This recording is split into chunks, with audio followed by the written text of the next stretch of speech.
Hoy arrancamos en directo en una de las clínicas veterinarias que hay en Málaga. Protagonizan un cierre simbólico de sus puertas al entender estos profesionales que no les dejan ejercer su profesión libremente. Aseguran que tienen dificultades y trabas a la hora, por ejemplo, de suministrar medicamentos, a los que se suma que siguen pidiendo la bajada del IVA al reducido o superreducido para sus servicios y que se reconozca que son esenciales. Bajo el lema La veterinaria dice basta, se moviliza un colectivo que aglutina a 311 centros en la provincia.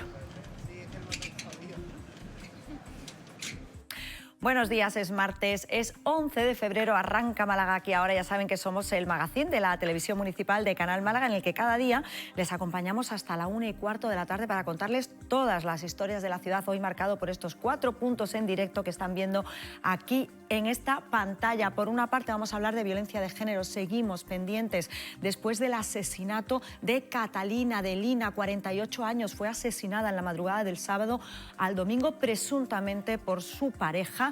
Con apenas 48 años ha perdido la vida. Estamos pendientes porque el presunto asesino de Catalina ha pasado ya a disposición judicial y esta mañana se guardan 2 minutos de silencio. Por una parte, donde está nuestro compañero Manu García, al que están viendo en directo, allí en la delegación de la Junta de Andalucía a las 12 en punto se guardará 1 minuto de silencio, pero también en la puerta del Ayuntamiento de Málaga. Un asunto que abordaremos esta mañana y que convive en este caso con las clínicas veterinarias. Lo han visto en la imagen del día. Hoy protagonizan las clínicas veterinarias de la provincia, pero también de toda Andalucía, un cierre para protestar por las condiciones. Dicen que es necesario que se les considere esenciales, que se le aplique un IVA súper reducido y que se les deje, ojo, realizar su trabajo. Otra de las historias que convive esta mañana con el puerto de la ciudad, la autoridad portuaria ha dado a conocer esta mañana todos los detalles del balance relacionado con el año 2024. Nuestra compañera Eva Encina, la están viendo en directo, tiene todas esas cifras y nos las va a contar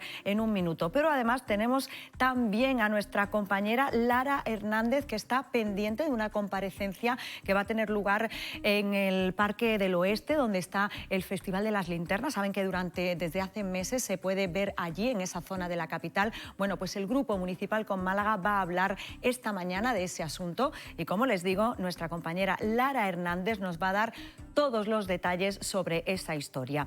Nosotros seguimos muy pendientes del caso de Lina. Les decía yo, la primera mujer asesinada en Andalucía este año presuntamente por su pareja. La mató la noche del sábado al domingo y hoy tanto Ayuntamiento como Junta de Andalucía han convocado 1 minuto de silencio en la puerta de ambas instituciones. Hablaremos en un ratito con Ruth Sarabia, que es la delegada de Igualdad del Gobierno andaluz en Málaga, pero de momento saludamos a nuestro compañero Manu García. Buenos días, Manu.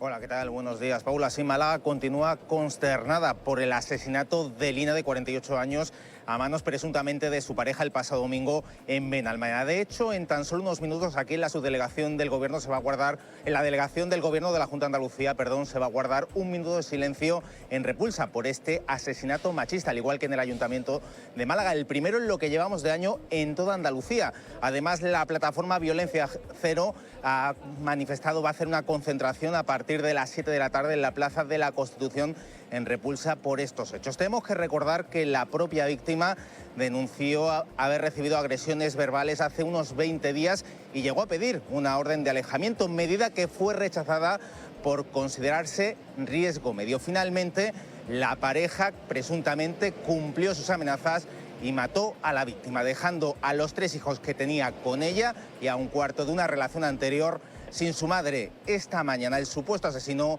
ha pasado a disposición judicial. Muchas gracias, Manu, por la información de última hora. La pregunta hoy sigue siendo si se hizo todo lo que se pudo hacer por proteger a esta mujer. Sabemos, bien lo decía nuestro compañero Manu, que pidió protección al juzgado el 21 de enero y que estos denegaron la orden de alejamiento al considerar que no se daban las circunstancias exigidas. Lo explicó ayer el subdelegado del Gobierno en Málaga, Francisco Javier Salas.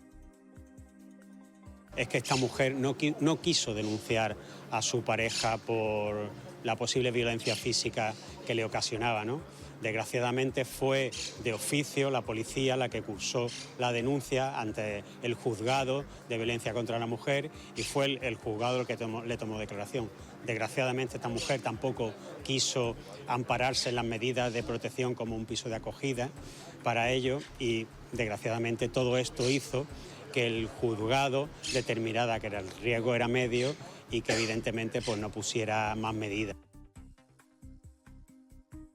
Bueno, pues un asunto que vamos a abordar en un ratito en la mesa de actualidad y también con Ruth Sarabia, como les he dicho, con la delegada responsable de Igualdad de la Junta de Andalucía aquí en Málaga.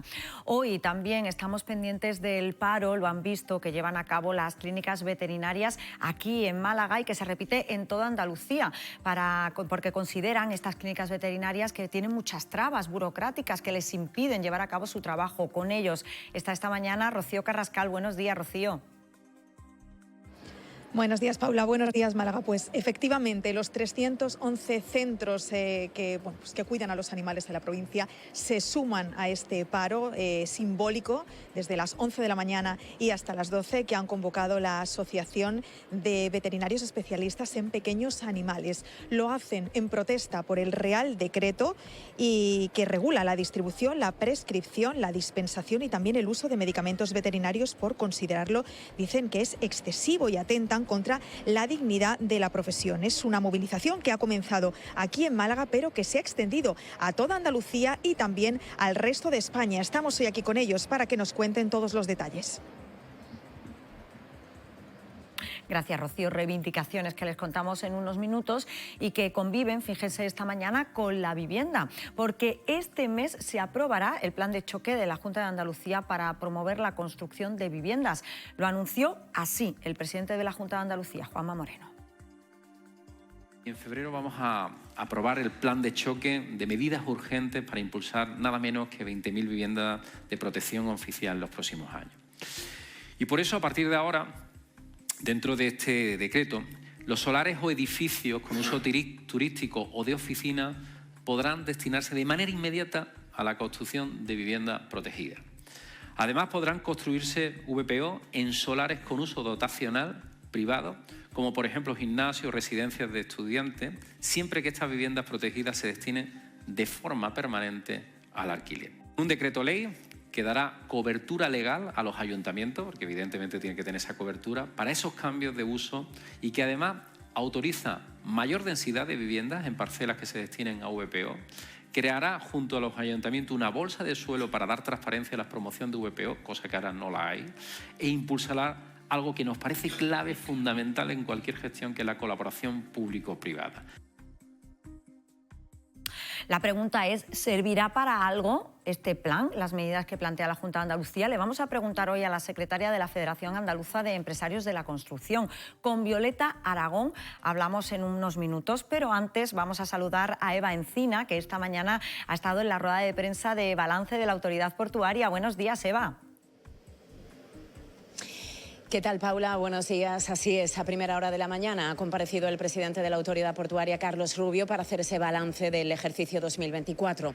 Paula, el puerto de Málaga presenta un balance del ejercicio pasado especialmente positivo, con un tráfico total de 4,5 millones de toneladas. Supone un crecimiento del 76,4% con respecto al ejercicio 2023. El presidente de la Autoridad, Carlos Rubio, habla de un año récord y que sitúa al puerto de Málaga como el de mayor crecimiento del sistema portuario de España. Buenos datos para el puerto de Málaga. Muchas gracias, Eva. Y atentos al dato que conocíamos ayer. Casi 170 tiendas han cerrado tras la campaña navideña aquí en Málaga, una cifra que dio a conocer UATAE, Unión de Trabajadores Autónomos y Emprendedores de Andalucía, que además reclama, fíjense, medidas urgentes para garantizar la viabilidad del sector. Nos lo van a contar en un ratito. Y esta mañana hablaremos también de salud, porque a principios de marzo Andalucía incluirá en el calendario de vacunación la tosferina para los adolescentes. Es solo una de las novedades que incorpora este año el calendario de vacunas, del que hablaremos con su responsable, David Moreno.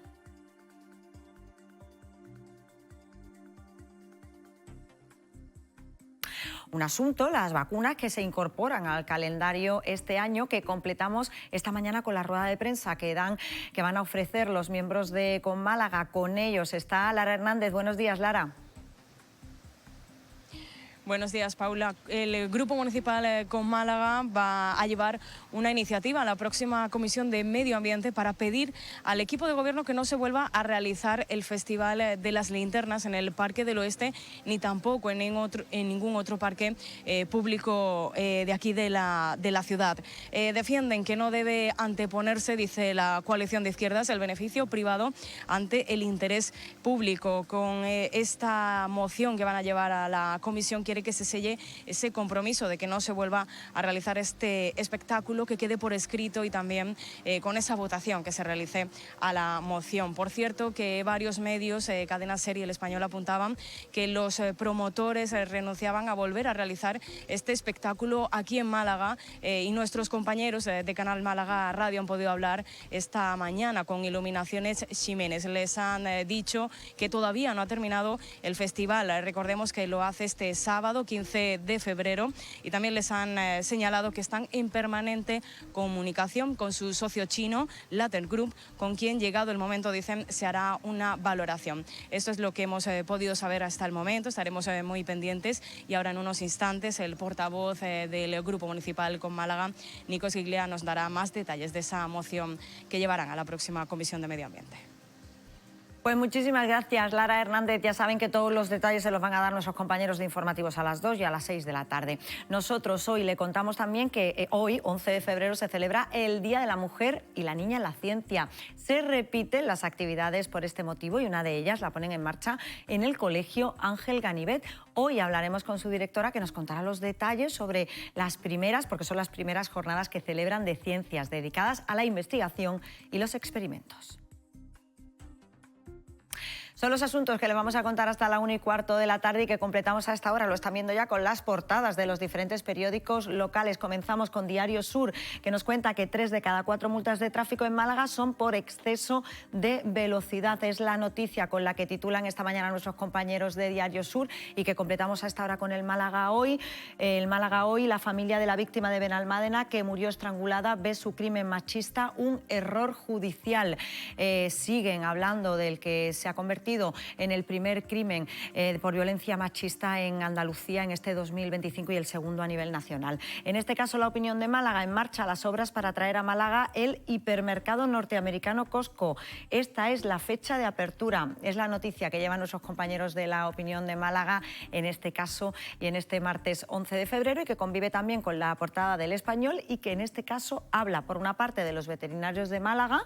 Ya han escuchado y han visto una de las clínicas de las 311 que hay en la provincia que han cerrado, y también las claves del megaproyecto de Vodafone en Málaga, que ha recibido casi 14 millones de euros. Portadas de los periódicos que completamos a esta hora, ya saben, con la previsión del tiempo que viene marcada por cielos nubosos, aumentando a cubiertos durante la tarde, con precipitaciones, ojos débiles y ocasionales al final del día. Eso sí, en la zona oeste de la provincia están viendo que ahora mismo en la capital tenemos cielos completamente despejados. Temperaturas que se mantienen sin cambios o en ascenso. Hoy en la capital oscilamos entre una mínima de 11 y una máxima de 18 grados. Los vientos que soplan flojos a moderados del este o sureste, más intensos en las comarcas de Ronda y Antequera. Previsión del tiempo que acompañamos con la circulación por las carreteras de la capital, y para ello saludamos a David Merino, que se encuentra en el Centro Municipal de Control de Tráfico. David, buenos días. Hola, buenos días. ¿Cómo se circula a esta hora por las carreteras de la capital? Bueno, pues a niveles bastante tranquilos. Tan solo en el entorno de Plaza Manuel Azaña, su acceso desde Juan 23 tiene tráfico algo lento. En el resto, tráfico fluido. Como siempre, puede recomendar el uso del transporte público. Pues muchísimas gracias, David. Nada, hasta luego. Tiempo y tráfico que nos sirve como cada mañana para abrir la mesa de actualidad, y como cada mañana lo primero que hacemos es saludar a nuestras tertulianas de hoy, Esther Molina e Inmaculada Martín Rojo. Bienvenidas las dos, buenos días. Buenos días. ¿Qué tal, Paula? Con ganas de hablar de todos los asuntos. Asuntos muy interesantes los que hoy vamos a tratar, así que sí, por supuesto. Volvemos a hablar de vivienda, ¿eh? Es recurrente, se está convirtiendo en el tema estrella. Terminamos 2024 hablando de vivienda y hemos empezado 2025 hablando de vivienda. Ojalá también. no sea el tema estrella. Ojalá, ¿no? Ojalá. Pero lo es. Creo que, bueno, lo que ha dicho Juanma Moreno, espero que se ponga pronto en práctica y que por lo menos se suavice un poco la situación. No es que sea la panacea, pero por lo menos son algunas medidas que ya... Por lo menos ya es algo, ¿no? Por lo menos es un paso adelante, por lo menos ¿no? poner la piedra, ¿no? Hoy hablamos de vivienda porque ya lo han visto, la Junta de Andalucía ha anunciado un plan de choque con medidas para agilizar la construcción de viviendas porque saben que en muchas ocasiones, además los expertos lo han señalado, hay mucha demanda y hay poca oferta y aquí está el origen del problema. Hoy buscamos las reacciones a este anuncio de la mano de Violeta Aragón, que es la secretaria de la Federación Andaluza de Empresas de la Construcción. Bienvenida, Violeta. ¿Qué tal? Muy buenos días. Buenos días. Vamos a escuchar, si te parece, lo primero a Juanma Moreno, que anunciaba o que daba algunas pinceladas de lo que va a ser ese plan de choque y empezamos con la entrevista. En febrero vamos a aprobar el plan de choque de medidas urgentes para impulsar nada menos que 20.000 viviendas de protección oficial en los próximos años. Y por eso, a partir de ahora, dentro de este decreto, los solares o edificios con uso turístico o de oficina podrán destinarse de manera inmediata a la construcción de vivienda protegida. Además, podrán construirse VPO en solares con uso dotacional privado, como por ejemplo gimnasios o residencias de estudiantes, siempre que estas viviendas protegidas se destinen de forma permanente al alquiler. Un decreto ley que dará cobertura legal a los ayuntamientos, porque evidentemente tienen que tener esa cobertura, para esos cambios de uso y que además autoriza mayor densidad de viviendas en parcelas que se destinen a VPO, creará junto a los ayuntamientos una bolsa de suelo para dar transparencia a la promoción de VPO, cosa que ahora no la hay, e impulsará algo que nos parece clave, fundamental en cualquier gestión, que es la colaboración público-privada. Valoración, Violeta, de estas medidas, de este plan de choque anunciado por la Junta de Andalucía. ¿Cómo lo valoráis desde FADECO? Bueno, yo creo que como estabais diciendo, al final estamos ante un problema gravísimo, que es el problema de falta de vivienda asequible para los ciudadanos, y hay que tomar medidas. Entonces, que el Gobierno andaluz haya dado un paso adelante y haya puesto encima de la mesa, o vaya a poner encima de la mesa, porque todavía no está aprobado, un plan de choque, pues es una buena noticia. Si es suficiente o no, ya podemos entrar a valorarlo. ¿Por qué? Pues porque las medidas que está planteando la Junta de Andalucía son medidas en suelos finalistas, en solares. Andalucía es muy amplia y efectivamente en muchos municipios seguramente haya esos suelos finalistas que sean terciarios u hoteleros que no se hayan desarrollado y ahora se puedan utilizar para hacer vivienda protegida. Parece que Málaga, por ejemplo, que es una de las ciudades que tiene un mayor problema de déficit de vivienda, pues este tipo de solares escasean también. Entonces, no es la solución definitiva, pero sí, desde luego, es un paso adelante y es un punto para arrancar en esa serie de medidas que nosotros entendemos que tienen que poner todas las administraciones encima de la mesa y de una manera urgente. Seguramente sería más adecuado que se hubieran puesto de acuerdo todos, ¿no? Un gran pacto por la vivienda, cuando se habla de que es uno de los principales problemas que tiene la sociedad actual. No es un problema exclusivo de Málaga, no es un problema exclusivo de Andalucía y, por tanto, que hubiera habido un acuerdo a nivel nacional, pues hubiera sido deseable y que se hubieran puesto medidas en la misma línea. Fijaros que hace una semana se plantearon medidas y salió el Partido Popular dando sus medidas, el Gobierno de España dando sus medidas, el presidente de la Junta de Andalucía anunciando este plan de choque y el propio alcalde de Málaga también anunciando un plan de choque. Todo ello con la mejor de las intenciones, pero seguramente si además trabajaran en una misma línea, pues se agilizaría la puesta en marcha y tendrían una mayor relevancia, seguro. Porque según FADECO, ¿qué es lo que hay que hacer? Es decir, ¿cuáles son las medidas que hay que tomar y cuáles son además las más necesarias y las que hay que tomar de forma inminente? Bueno, pues como os decía, como los solares, ya que están preparados para empezar a poner grúa, ladrillos de manera inmediata, son escasos, pues pensamos que además, no es que estas medidas no sean importantes, que lo son, sino que además hay que ir trabajando para que los suelos que están en los planes generales, que están planificados para ser vivienda y que no se han desarrollado, pues que también con esa misma urgencia y con esa misma agilidad puedan ser construidos. No estamos hablando de construir viviendas en zonas verdes o donde no se pueda hacer viviendas, sino donde ya los planes generales están diciendo que van viviendas, pues hay que agilizar.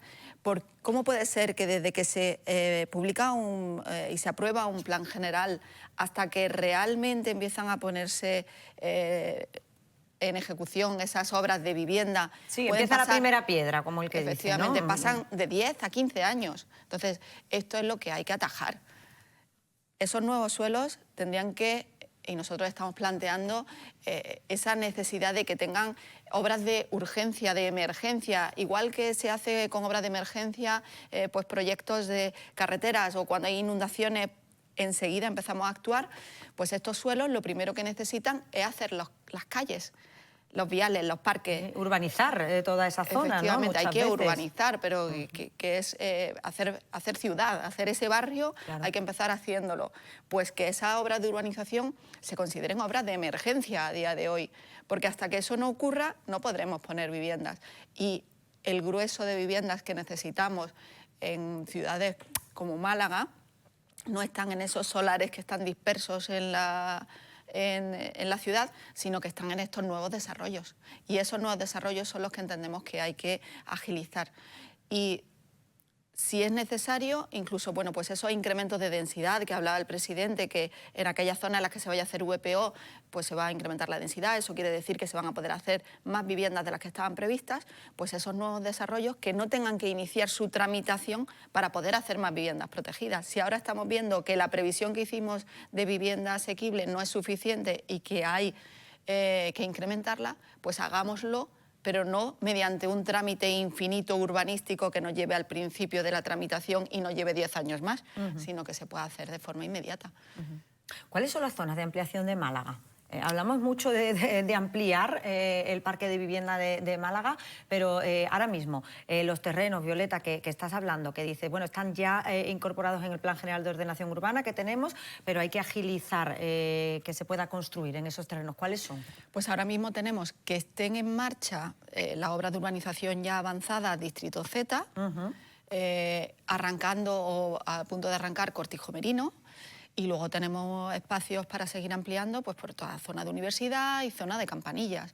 Fundamentalmente esos serían los nuevos desarrollos que está esperando la ciudad de Málaga, ¿no? Que están incorporados, claro, ya dentro del PEO como zonas que se puede urbanizar y construir vivienda, claro. Eso es. Por ejemplo, la zona este, se hablaba mucho durante mucho tiempo del otro lado de la autovía. Yo no sé si Esther se acuerda, porque además durante mucho tiempo fue un tema recurrente, al otro lado de la autovía, en la zona este, pero de momento esos terrenos no están incorporados.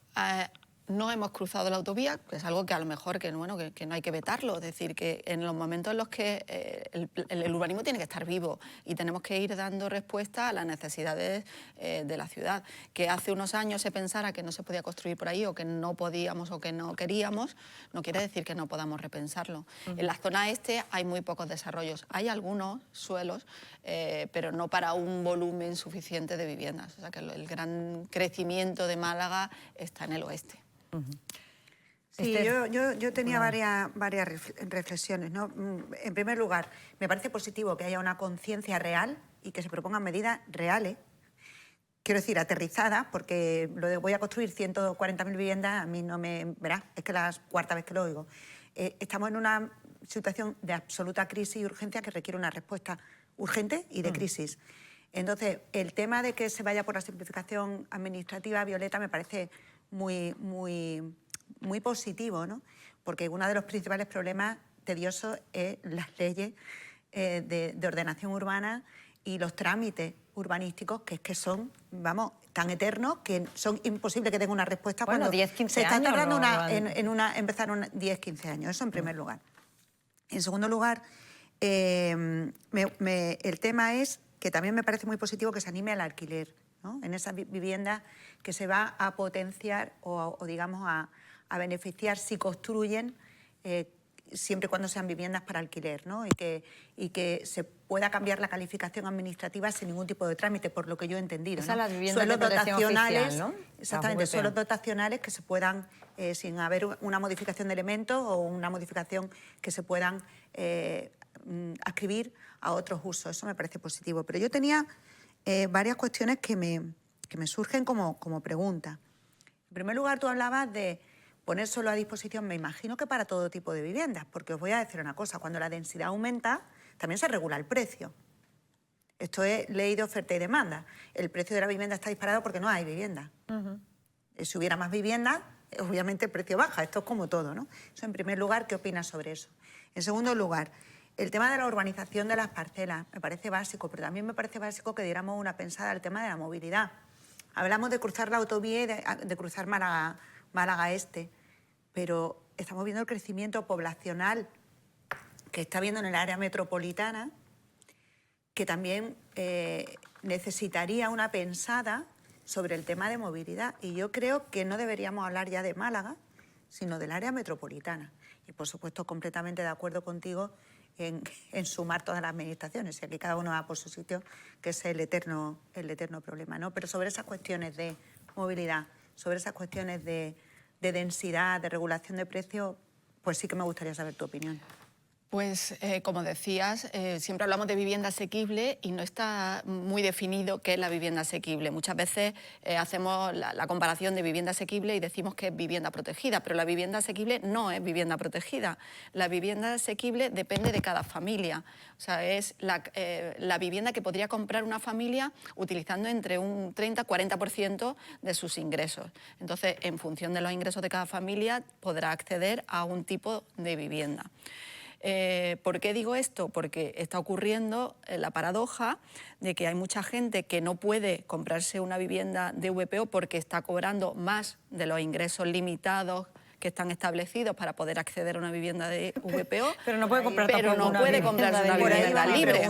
Claro, no puede comprarse una vivienda libre porque el escalón que hay hasta las viviendas que están en el mercado es demasiado alto.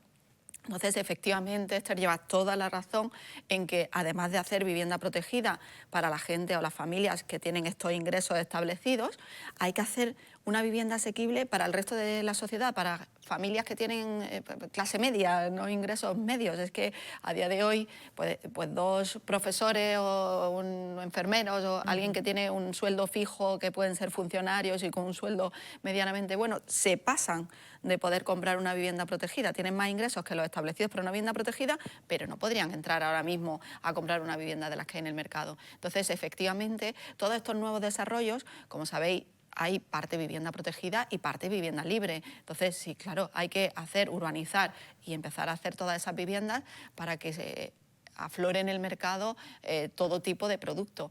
Y si no, pues ver cómo regulamos, y quizá en una ciudad como Málaga, pues a lo mejor hay que hacer un nuevo escalón de vivienda asequible por encima de la vivienda protegida que tenemos ahora, que dé acogida a todas estas familias que no están accediendo a estas viviendas que están ahora mismo en el mercado.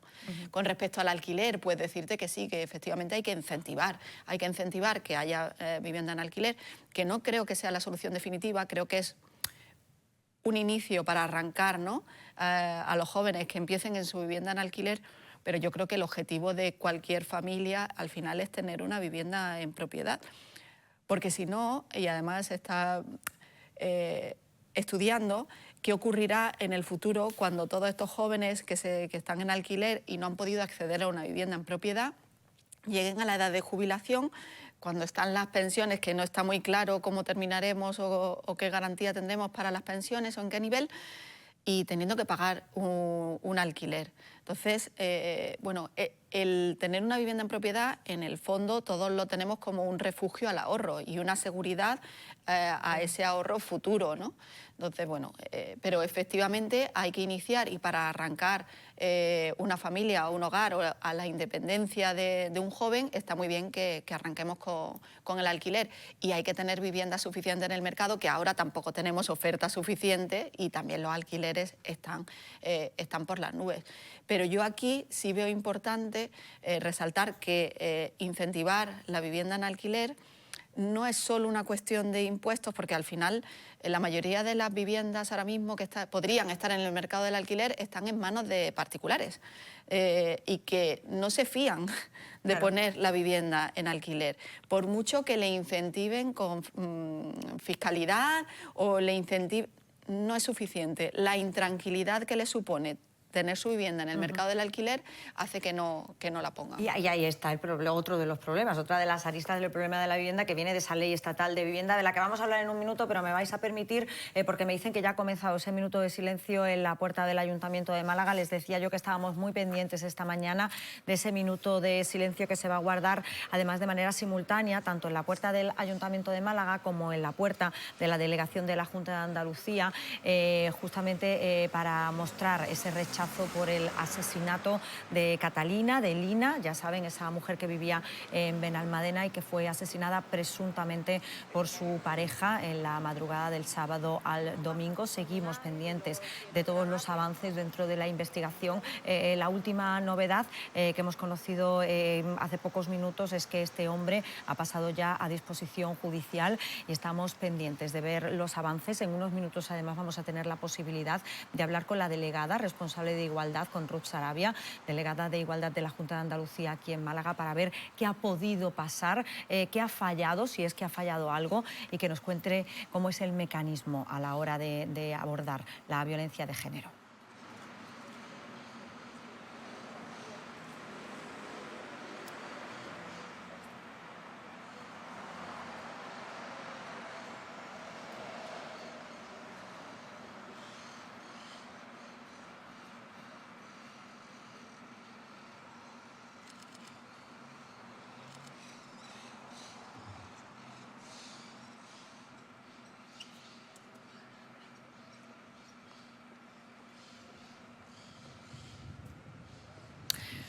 Pues están viendo también el minuto de silencio en la puerta de la delegación de la Junta de Andalucía aquí en Málaga, donde también se está guardando ese minuto de silencio, como les digo, para llamar la atención sobre ese nuevo crimen machista y mostrar el rechazo de todas las administraciones.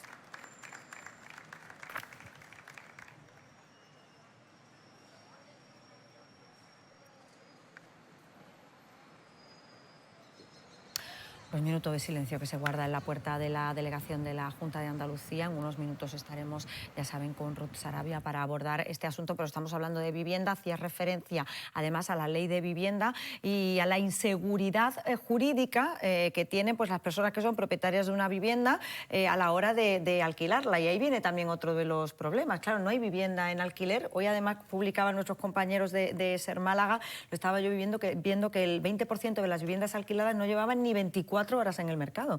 Es que alquilar una vivienda se está convirtiendo realmente en un concurso, ¿no? En el que tienes que competir con otras personas que además quieren alquilar la vivienda porque no hay oferta. Y aquí está otro de los problemas que no tiene tampoco solución así a corto plazo. Bueno, la solución pasa por las viviendas que están ya en el mercado y que los propietarios tienen el pensamiento de ponerlo en el mercado de alquiler, incentivarlos. Y yo creo que el incentivo mayor es tener seguridad jurídica de que su vivienda va a seguir siendo su vivienda y que pueden acceder a ella, o que el miedo a la ocupación, que aunque sea un porcentaje bajo, es verdad, decir, oye, se da un porcentaje bajo, pues aunque fuera mínimo, el miedo a que te toque a ti hace que te retraigas. Entonces, dar esa seguridad jurídica a los propietarios es fundamental. Y luego, en las nuevas promociones, pues también hay que ser competitivo a la hora de, por ejemplo, las viviendas protegidas en régimen de alquiler, pues tenemos que ser competitivos tenemos que atraer inversión. En este caso, un gestor privado, profesional, que lo que piensa es en la rentabilidad que tiene en hacer un edificio de vivienda protegida en alquiler en Málaga o hacerlo en Madrid. Entonces, en ese caso, yo creo que la Administración lo que tiene que pensar es que tenemos que tener unas condiciones similares a las que tienen otros territorios para poder atraer a esos gestores profesionales a que en vez de hacerlas en Madrid, pues porque tenemos peores condiciones, Violeta, por ejemplo, en Málaga.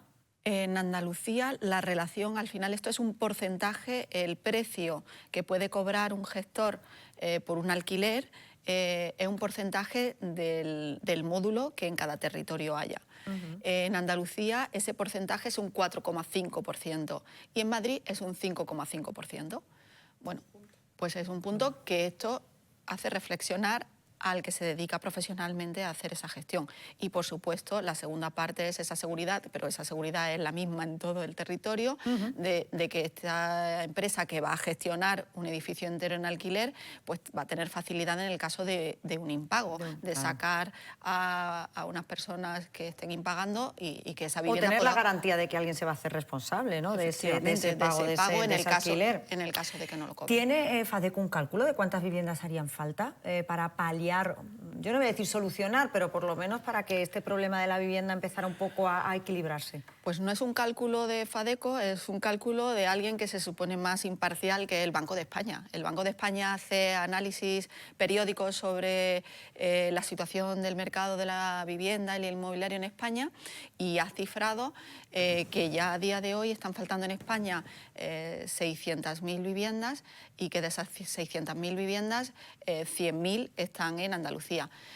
Y que para el año 2026 esas 600.000, al ritmo que estamos construyendo, y al ritmo de crecimiento de hogares, porque también esto es importante, si no creciéramos en el número de hogares netos en España, pues no se necesitarían tantas viviendas, pero el crecimiento poblacional es una realidad, y en algunas zonas más, como por ejemplo Málaga, que estamos atrayendo tanto el crecimiento poblacional interno, sino también externo, porque estamos atrayendo pues gente, talento de fuera, gente que quiere venir a vivir, a pasar largas temporadas, y esto al final son crecimiento neto de hogares. Pues ha previsto el Banco de España que estas 600.000 viviendas se conviertan en 900.000 a final del año 2026.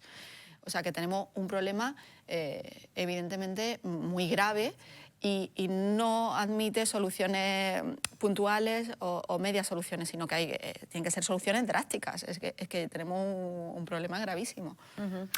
Hablan mucho del suelo y de la necesidad de poner suelo a disposición de los constructores, en este caso. Suelo a precio asequible para que luego la vivienda baje de precio.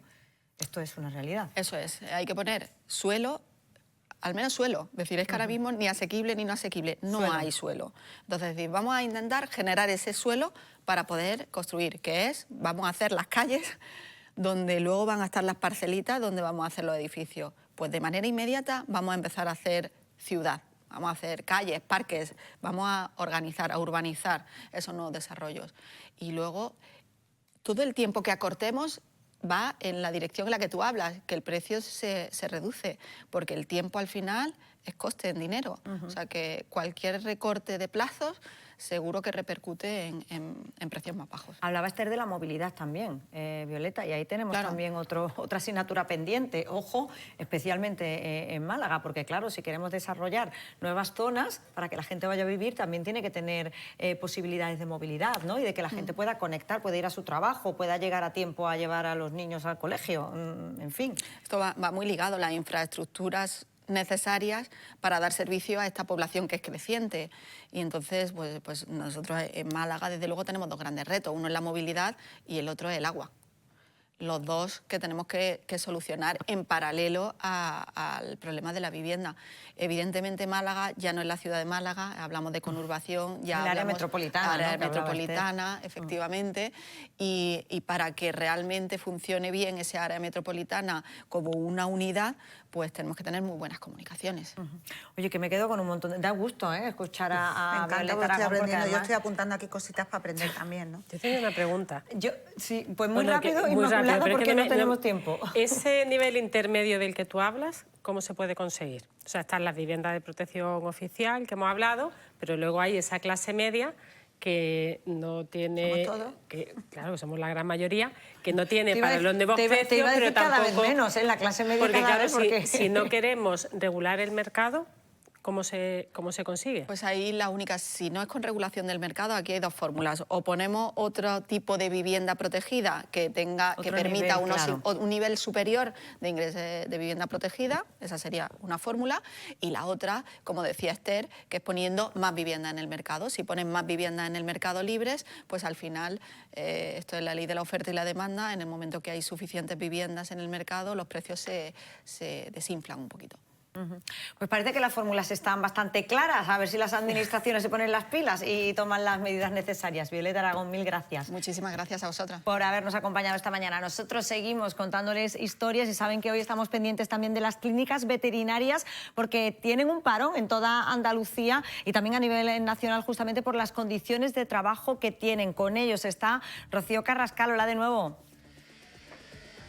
Hola de nuevo, Paula. Efectivamente, es una movilización que se ha iniciado aquí en Málaga, pero de la que se han hecho eco pues, el resto de clínicas veterinarias de Andalucía y también de España. Estamos en concreto en una de ellas, en la clínica de Bet, de la Barriada de los Corazones. En este caso, el paro se ha iniciado a las 11 y bueno, pues han permanecido abiertos pues, para casos de urgencia que evidentemente pues, no se pueden rechazar y poco a poco ahora se van incorporando otra vez al trabajo. Por parte de la Asociación de Veterinarios Especialistas en Pequeños Animales, que ha sido los convocantes, su presidente es Antonio Domínguez. ¿Qué tal? Buenas. Hoy, día de protestas por ese Real Decreto. ¿Cuál es la situación en la que os encontráis ahora mismo? Bueno, la situación es cansancio realmente. Hoy el lema ha dicho basta porque es que basta ya de ponernos trabas y burocracia a nuestro trabajo totalmente innecesaria, que al final a quien repercute es al receptor final que es tanto el cliente y su bolsillo como, por supuesto, la salud de los animales. Y la salud es la salud. La salud es la salud. Ese Real Decreto, ¿qué figura en él? ¿Qué es lo que os genera esos problemas? Bueno, figuran varias cosas. Tenemos ciertas limitaciones a la hora de tener medicación en nuestros botiquines, medicaciones necesarias para estabilizar un paciente.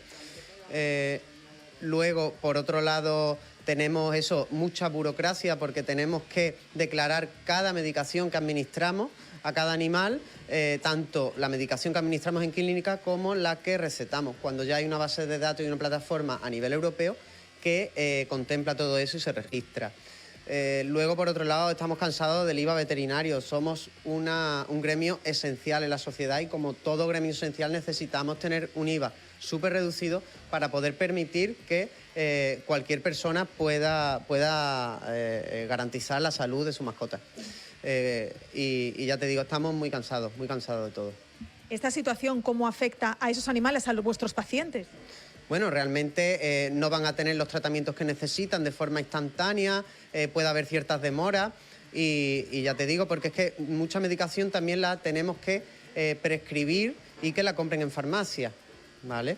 Que me parece estupendo, pero claro, las farmacias muchas veces pues no tienen esa medicación al momento o en ciertas zonas, como en pueblos que no sea Málaga capital, pues tarda un tiempo. Entonces, nosotros también pedimos que nos dejen dar ese tratamiento, ceder ese tratamiento al animal que necesita. Es un tratamiento temporal, simplemente eso.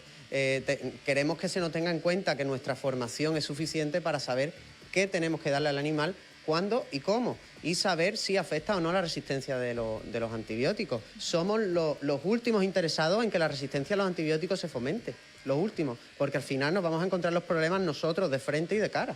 Entonces, creo que deberían de confiar bastante más en los veterinarios y en nuestra formación.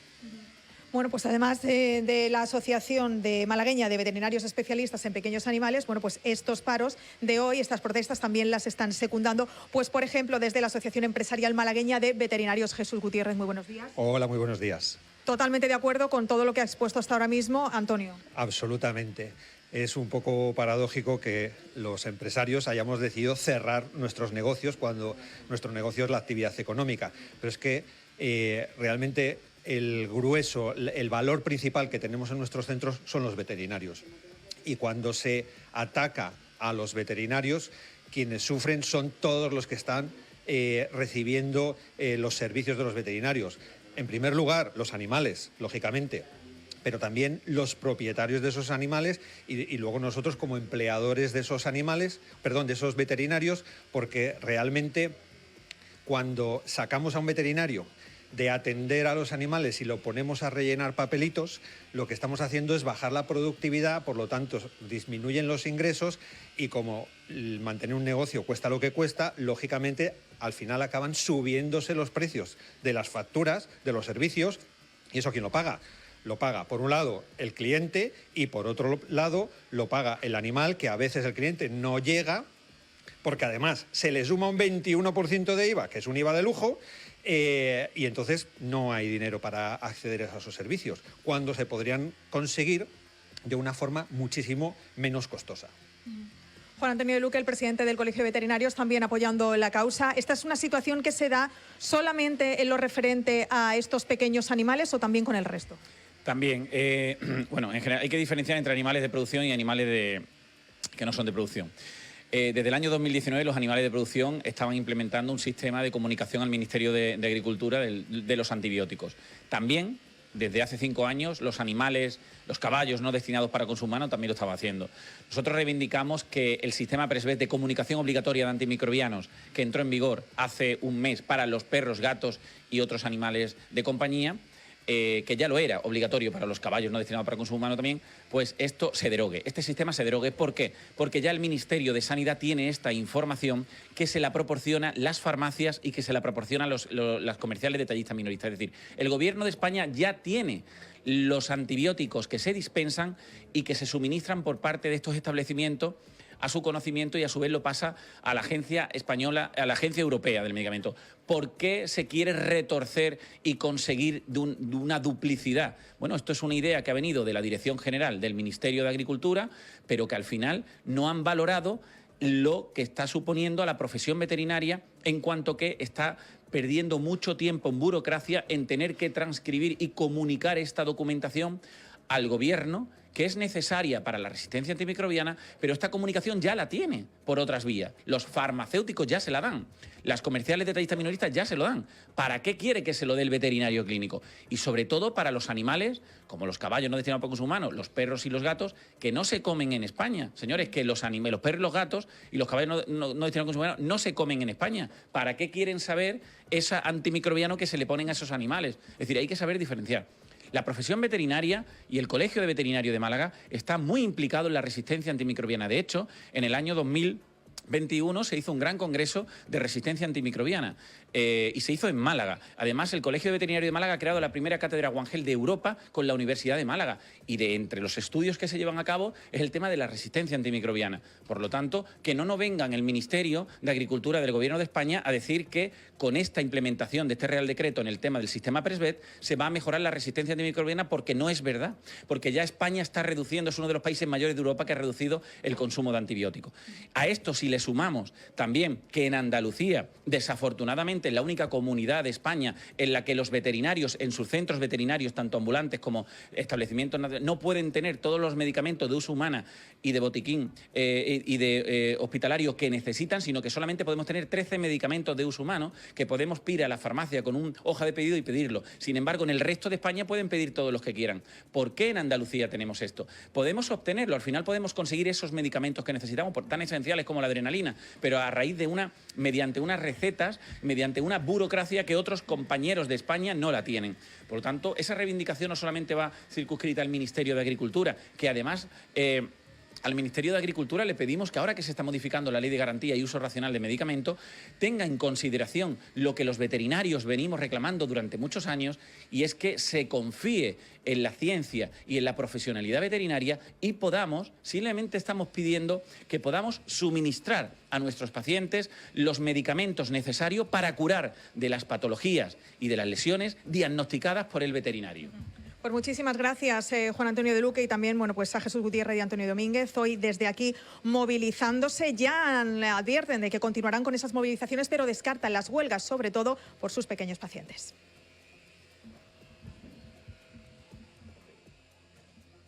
Pues muchísimas gracias a nuestra compañera Rocío Carrascal y a Lorena Aragón, que va con ella, por acercarnos a esa realidad que están viviendo, en este caso, las clínicas veterinarias.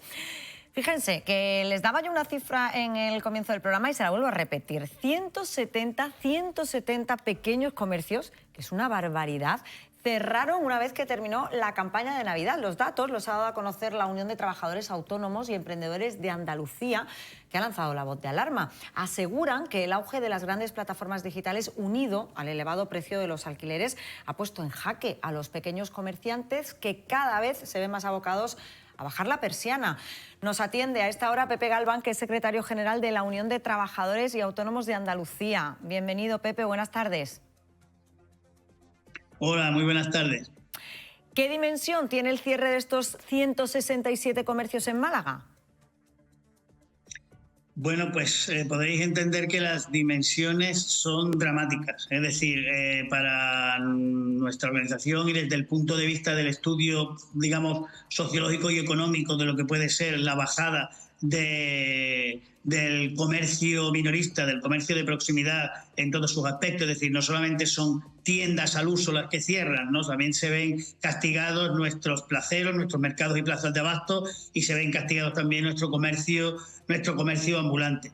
Es una caída sangrante, llevamos prácticamente unos 8, 10 años de recesión en el pequeño comercio y, lógicamente, no solamente tenemos que entonar la culpa de las grandes plataformas y del abuso del TIC, ¿no? De la compra rápida y, por lo tanto, de las plataformas online, como digo, sino que tenemos que hacer una reestructuración del propio comercio. Necesitamos del apoyo de las instituciones, y aquí pues miramos tanto desde el punto de vista local, provincial, autonómico y, por supuesto, a nivel ministerial, ¿no? Es decir, son todas las que tenemos que unar esfuerzos para que el pequeño comercio, que ni más ni menos no es una defensa egoísta, es decir, la desestabilización y la desaparición del pequeño comercio pues acarrea inseguridad en ciertos barrios, acarrea tristeza, si me lo permitís, y es una transformación tanto del paisaje como del tejido productivo.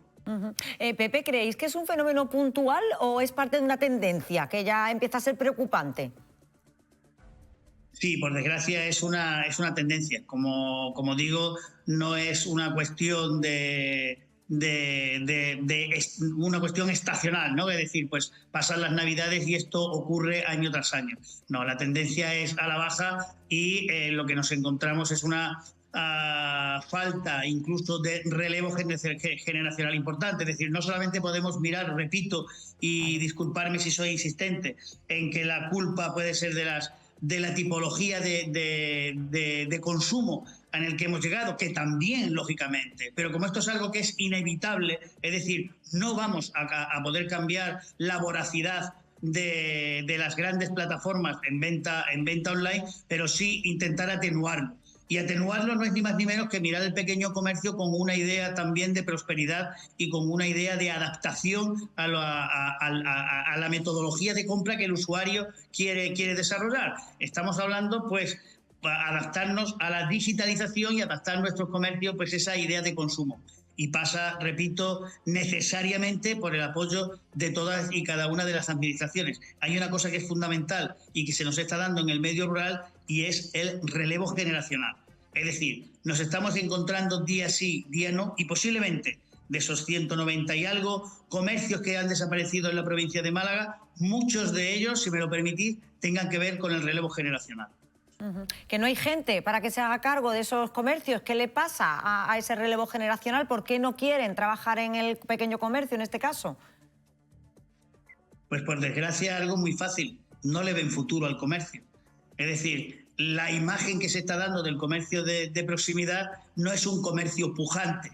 Hoy por hoy el comercio que permanece con cierta actividad está abocado a comercios donde los propietarios de los locales son los propios comerciantes y no tienen esa explotación y ese abuso de actividad inmobiliaria que se viene desarrollando. No tenéis más que ver vuestro casco histórico, vuestro centro de Málaga, qué es lo que está ocurriendo con las grandes franquicias, con las firmas, con la especulación inmobiliaria.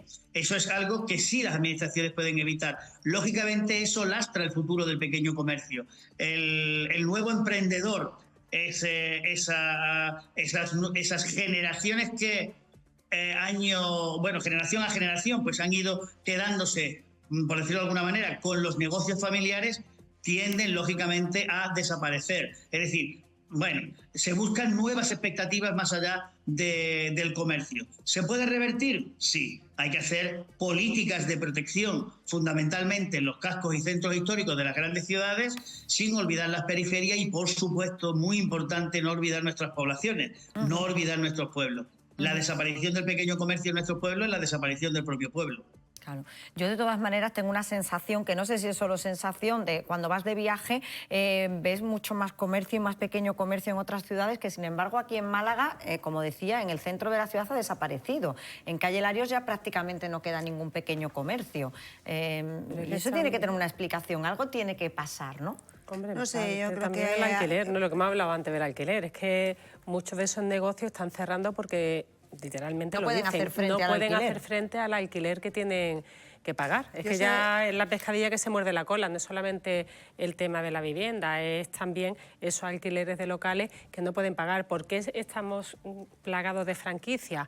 Porque lógicamente son los únicos que pueden hacer frente. Son los que pueden hacer frente a esos alquileres, eso en buena parte es eso. Y luego, hombre, también es verdad que el pequeño comercio también se tiene que adaptar a las nuevas tendencias, la digitalización, pero puede haber como una mezcla, ¿no?, digamos, entre lo tradicional o una convivencia entre lo tradicional y esa digitalización, porque sobre todo en una ciudad turística como es Málaga, es muy triste cuando tú vas de viaje llegar a un lugar, quiero comprar algo de recuerdo, quiero comprar un regalo para la familia y que lo que te encuentras sea, pues no voy a decir nombres, pero las típicas franquicias que ya conocemos y que las tienes de todas formas en tu ciudad, eso no resulta atractivo, te resulta más atractivo ese comercio local. Entonces también tenemos que pensar en eso, ¿no?, en si estamos con estas políticas de autenticidad de la ciudad, del turismo experiencial y luego nos estamos cargando ese comercio local, ese pequeño empresario. Ese comercio auténtico, ¿no? Claro, al final es lo que te da, claro, te diferencia, ¿no? Hay que adaptarse, por supuesto, yo creo pero que la clave es esa. Bueno, por supuesto, pero no nos enfoquemos solamente en la calle Larios y no es que haya una especulación, es que directamente es la ley del mercado. Yo no hablaría de especulación, sino una realidad. Bueno, pero hay más zonas de Málaga, o sea que también se puede incentivar que los flujos turísticos se dirijan a otras zonas y potenciar comercio tradicional y comercio de proximidad. Y no solamente enfocado al turista, sino también a los núcleos de población de los barrios. Yo creo que habría que focalizar una política muy de comercio de barrio, muy de tu comercio, y ver en el comercio a un amigo, a una experiencia, y en la línea que decía Inmaculada, pues buscar ese valor añadido experiencial que el comercio de proximidad te da. Esa cercanía, yo que soy de pueblo y lo vivo, en mi pueblo lo que hay es pequeño comercio y es una maravilla, porque tú vas, porque te conocen, porque saben tus gustos, porque te aconsejan, y esa cercanía se ha perdido frente a mucho anonimato, ¿no? Y luego, efectivamente, tú vas por las ciudades y lo único que ves son los mismos comercios que veo aquí. A mí no me interesan ya las calles comerciales de las grandes ciudades. A mí lo que me interesa es conocer el producto local, que además ayuda también a preservar el empleo. Y luego hay algo de aquí que no se ha hablado. Decíamos relevo generacional, pero señor mío, si un emprendedor y un autónomo cuando se va a dar de alta lo primero que hacen es cascarle 500 y pico euros de impuestos. ¿Pero de qué estamos hablando? Si es que emprender en este país ya no solamente es un atrevimiento, es un riesgo ya, sino que es un riesgo ya. Vital, casi. Por cierto, que yo le quería preguntar a Pepe Galván, porque el Consejo de Ministros aprobará hoy la subida del salario mínimo interprofesional. ¿Cómo afecta también al sector? Bueno, lógicamente, todos aquellos autónomos, quiere decir que de los 3 millones largos de autónomos que están en España, prácticamente un tercio son los que tienen asalariado. Nosotros como organización siempre hemos defendido que la dignidad del trabajador va a repercutir, lógicamente, en cuanto a aspectos salariales me refiero, va a repercutir en el consumo y esto es factible. Si bien no es menos cierto que la presión en cuanto a las cotizaciones, pues lógicamente lastra lo que vienen siendo algunos sectores, digamos que están regentados fundamentalmente por trabajadoras y trabajadores autónomos, los cuales lógicamente todo les supone una carga más, ¿no? Es decir, no solamente es la subida del salario mínimo interprofesional lo que supone una carga, sino, como bien comentabais ahí, pues otro tipo de imposiciones, tanto, digámosle, por utilizar un término muy de moda en estos días, arancelarias, como impuestos. Antes, pues comentabais en el directo el tema de los veterinarios o peluqueros, con un impuesto del IVA, que si bien lo podían o lo han tenido en otras etapas reducido, pues ahora se ven abocados al impuesto del 21%. Es decir, todo suma, lógicamente. Y no es que nuestra organización, la Unión de Autónomos, esté en contra de la subida del salario mínimo interprofesional, pero sí, lógicamente, pues de la presión fiscal y de las presiones tributarias a las que se ve sometido el trabajador autónomo. Pepe Galván, muchísimas gracias por habernos atendido esta mañana. Muchas gracias. Muchísimas gracias a vosotros y siempre a vuestra disposición. Gracias. Nos da la sensación, todos los sectores además lo dicen, que cada vez se pagan más impuestos y cada vez es una sensación. Yo entiendo que esto... Antes de oír a Inmaculada, económicamente hablando, que tengamos la tiene que deuda haber que un tenemos equilibrio. con tanta recaudación fiscal que te tenemos. digo una cosa, o sea, la cotización mía de la Seguridad Social, la mía personalmente, y puedo hablar por mí, en 4 años ha subido casi un 200%. ¿Vale? Luego, cada vez cobro menos, cada vez soy más pobre. Eso en primer lugar. Para sufragar y para ir a un fondo de solidaridad, que no está el fondo de solidaridad, porque lo que viene es a garantizar las pensiones de hoy día, que no están garantizadas, de los pensionistas actuales y sus subidas, pero no de las mías. ¿Vale? Eso en primer lugar. Y en segundo lugar, el tema del salario mínimo interprofesional es que también es una trampa al solitario. Primero, los autónomos y los empresarios y los emprendedores, señores, que es que somos el 98% de... ¿No habéis oído la ratio? 1/3 de los autónomos emplean. El resto es autoempleo. A ver si nos enteramos. Entonces, si yo tengo que pagar un salario mínimo interprofesional para emplear, pues directamente no voy a emplear. Y luego, si lo puedo pagar, analicemos qué repercusión tiene eso en el trabajador, porque se van a subir 750 euros al año, pero ¿sabes qué pasa? Que con esos 750 al año, si me suben esos... Yo soy salario mínimo interprofesional, ¿vale? Me suben esos 750. Hoy yo no pagaría el impuesto sobre la renta de las personas físicas, pero con los 750 euros sí. ¿Qué pasa? Que ahora tengo que cotizar. ¿Qué vamos a ver ahora? ¿Qué pasa? Que en vez de esos 750 lo que me van a llegar son 200. Mire usted, el resto se lo va a embolsar el Estado. Entonces, hombre, no engañemos. Con lo cual nos repercute en el consumo, que no es lo que hace falta. Es la trampa. Bueno, que tenemos que seguir avanzando. Veíamos hace un ratito, a las 12 en punto, ese minuto de silencio que se estaba guardando en la puerta de la delegación que la Junta de Andalucía tiene aquí en Málaga. Yo les decía que hoy íbamos a hablar de este caso de violencia de género, el primero de Andalucía, la primera mujer asesinada de Andalucía, de Benalmádena, Catalina, 48 años, deja 4 hijos huérfanos, y esta mañana queríamos hablar con Ruth Sarabia, la están viendo, que es la delegada de Igualdad de la Junta de Andalucía aquí en Málaga. Bienvenida, Ruth, buenas tardes. Buenas tardes, muy buenas tardes. ¿Qué ha fallado en este caso, delegada? Bueno, yo creo que siempre nos tenemos que plantear, cuando hay una mujer asesinada, que todos y todas podríamos haber hecho más. Todos y todas son las administraciones, es el movimiento asociativo, son las instituciones y son el entorno también de la víctima. Yo creo que al final, cada vez que tenemos una mujer que es asesinada a manos de su pareja o expareja, tenemos que volver a replantearnos si, tal y como tenemos todo protocolizado y funcionando, estamos teniendo los resultados, bueno, pues que desearíamos, y desde luego los que desearíamos no son que sigan matando mujeres a manos de sus parejas, no es que sigamos teniendo un número de denuncias altas, que por una parte decimos bien, al menos se da el paso de denunciar, pero por otra nos vuelve a poner de manifiesto que esta lacra no cesa, que sigue habiendo miles de personas que llaman por teléfono, que se acercan a las dependencias del IAN, a la Policía Nacional, para al final dar ese paso de denunciar. Por lo tanto, sigue habiendo muchas mujeres que en sus domicilios siguen viviendo un infierno, y eso hace que todos nos tengamos que plantear, y todas, que seguimos fallando. En este caso, bueno, yo creo que tenemos que tener todavía una mayor coordinación.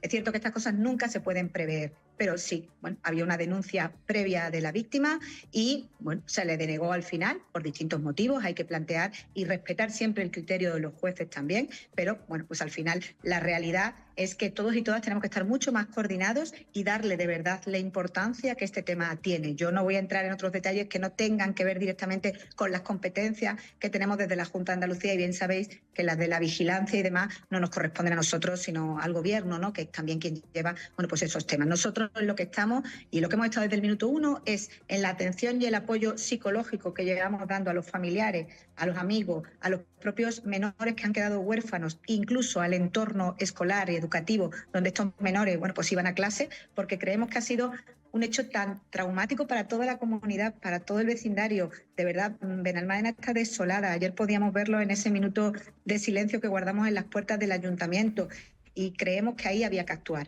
Desde el primer momento también vimos qué entorno podía quedarse con estos menores, sobre todo porque hay un hermano que es mayor, pero hay 3 menores de edad si iba a ser con un familiar, que siempre pensamos que el entorno de la familia iba a ser el más adecuado para estos niños, pero teníamos también que revisar desde el Servicio de Protección de Menores que esto era así, que iban a estar bien, que iban a estar resguardados y aún así también con ese apoyo psicológico que no les va a faltar en ningún momento por nuestra parte.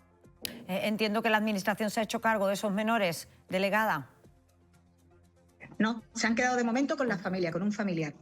Están. Nosotros respondimos desde el minuto 1 por si era necesario que pues pasaran a estar bajo la tutela de la propia delegación, como en otras ocasiones ha ocurrido, pero bueno, ahora mismo están con un familiar y nosotros lo que vamos a hacer es estar haciendo un seguimiento muy cercano, visitas y todo lo que son niños y niñas y el entorno familiar necesiten por nuestra parte.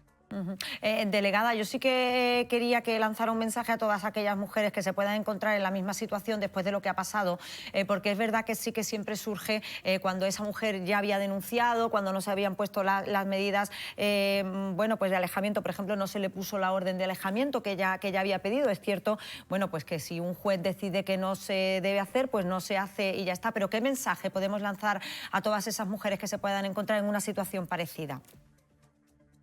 Primero, que no se queden en silencio, que hablen con su entorno familiar, con sus amigos, amigas, con los compañeros de trabajo, que lo pongan en conocimiento de las administraciones públicas, que pongan, si es posible, la correspondiente denuncia y si no, por lo menos, que se dejen asesorar a través del teléfono que tenemos gratuito, el 900-200-9999, o viniendo a cualquiera de las oficinas que tiene el IAN. Nosotros la tenemos aquí en Málaga Capital, pero también los centros de información a la mujer de todos los municipios, hay 32 en Málaga, en la provincia, y pueden estar allí también siendo atendidas. Si no quieren hacer ese primer paso de denunciar, lo están poniendo ya en conocimiento de la Administración y nos podemos ocupar de ayudarlas, de escucharlas, de asesorarlas, de estar con ellas y apoyarlas psicológicamente, pero también de ser un refugio seguro por si deciden dar el paso, que sepan que no las vamos a dejar solas, que las vamos a estar acompañando.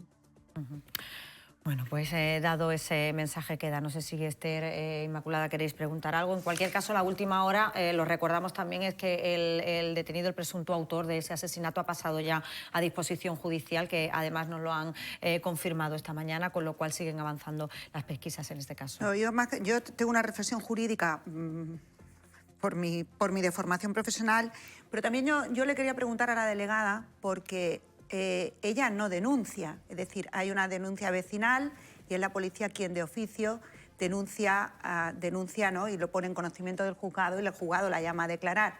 Curiosamente, ella cuando declara lo que dice es que no la ha agredido, que ha habido un intento como de me alzó la mano, ¿no? Pero a la vez pide la medida. Es decir, yo aquí lo que veo es una contradicción interna y yo aquí lo que veo es la necesidad de una política educativa a las mujeres, porque yo observo y veo que una mujer, ¿cuándo empieza la violencia? Porque empieza desde pequeñita a decir, oye, o desde los primeros novios que tú tienes o los chicos con los que sales, oye, no te pongas esta falda que no me gusta, oye, ¿por qué en vez de ir con tus amigas hoy, por qué no vienes conmigo? Es un aislamiento paulatino. El aislamiento paulatino es te voy dominando, te voy poniendo trabas, te voy coartando libertad. Cuando me doy cuenta estoy en un proceso del que no tengo conciencia y estoy siendo violentada sin tener conciencia. Yo no me creo que este chico le haya asesinado sin haberla agredido antes. Entonces, ¿por qué no reconoció esa agresión? Ella misma presentó una denuncia, eso lo ha dicho el Tribunal Superior de Justicia de Andalucía, sí, pero una denuncia por amenazas. Cuando le pregunta a la juez, no dice, porque yo estoy convencida que una persona no mata de primera a primera, ¿no? Es mi pregunta. Disculpadme. Mira, está clarísimo por lo que es, porque una vez que estás en este tipo de relaciones quedas anulada totalmente. Por lo tanto, cuando tú quedas anulada, en muchos casos no quieres ver la realidad de lo que te está ocurriendo, no la aceptas.